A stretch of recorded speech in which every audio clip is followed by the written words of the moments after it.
get-go, I've got to just say a little disclaimer.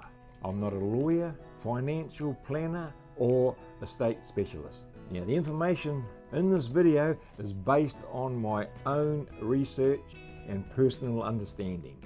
G'day and welcome back to Living Life in the Lockyer, Life After 60.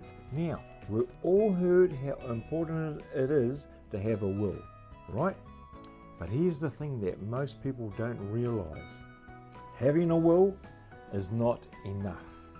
In fact, there are some major gaps that could leave your family stuck in limbo, or even fighting over your estate. So today we're going to talk about what a will actually does, and just as importantly, what it doesn't do. Now, I've broken this down into 4 main sections, and we'll be talking about each one.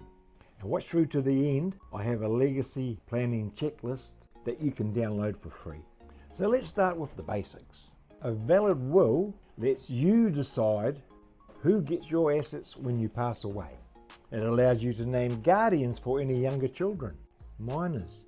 It can include your funeral and burial wishes. And also it helps avoid the mess that happens when you die intestate. That's the legal term for dying without a will. Now, without a will, the state decides how your estate is split up. That means your loved ones could miss out, and the legal fees and delays can mount up real quickly. So yes, having a will is critical, but it's not the full story. Here's the tricky part: what a will doesn't do. Your will doesn't cover everything you own, and there are 3 main areas where people get caught out. Number 1, superannuation. This doesn't automatically follow your will. Unless you've filled out a binding nomination with your super fund, the trustees could decide where your money goes, and they might not follow your wishes. So, a binding nomination offers greater certainty and control over the distribution of your superannuation.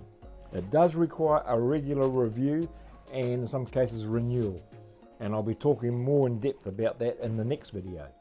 2, jointly owned assets. If you own your home as a joint tenant, your share passes straight through to the other owner, not through your will. Number 3, trust assets or companies. So if you hold assets through a family trust or company, they fall outside your will too. You need a separate plan for those. Section 3, when a will needs updating. Another issue, outdated wills.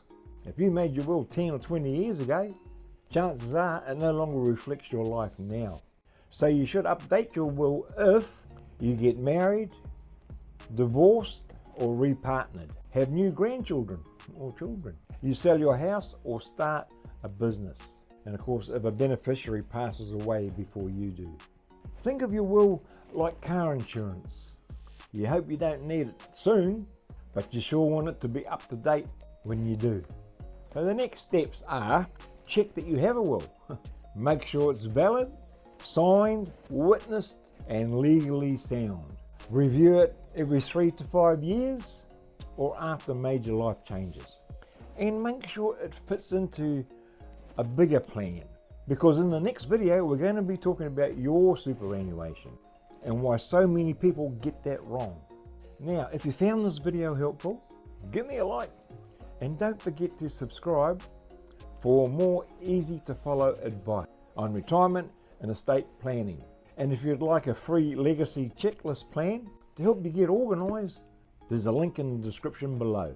Let's take the stress out of the future for you and your family. Please consult with a qualified legal or professional to get advice tailored for your situation. Thanks for watching, and I'll catch you in the next one.